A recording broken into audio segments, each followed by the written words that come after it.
What was formerly known as Archibald Yell Boulevard will now be known as Nelson Hackett Boulevard. The Fayetteville City Council voted on this in September, and a celebration was held today ahead of Juneteenth to honor an Arkansas man who escaped slavery in the early 1800s. 5 News reporter Lauren Spencer has more on how some are now hoping this name change can lead to other changes as well.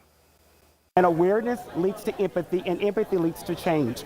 Changing hearts, changing minds, changing policies. City Council member DeAndre Jones advocates for change in Fayetteville. And one of those changes, renaming Archibald Yell Boulevard to Nelson Hackett Boulevard. Jones brought the idea to the Black Historic Preservation Commission, and they thought it'd be a good first project to tackle as a group. Archibald Yell, the second governor of Arkansas, was a slave owner. A lot of people say that these symbols, that signs and street renamings, that they don't really matter.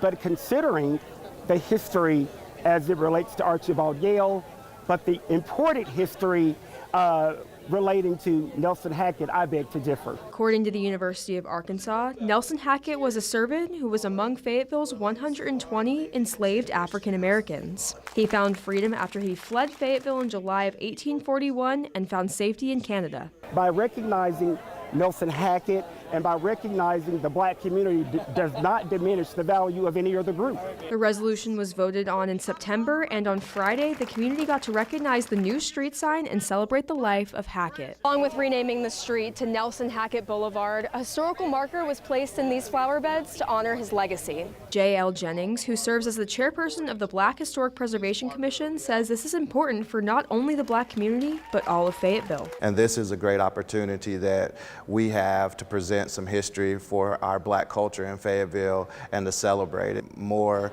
impacts the sense of belonging for our town and our citizens. When asked if there was any opposition for this change, Jennings said very little. Beautiful thing about Fayetteville, you know, generally we're an open and welcoming community. Both Jennings and Jones say they hope that this is just the beginning. When we lift from the bottom, our entire community rises. And this is an opportunity for Fayetteville to continue to do just that. In Fayetteville, covering news where you live, Lauren Spencer, 5 News.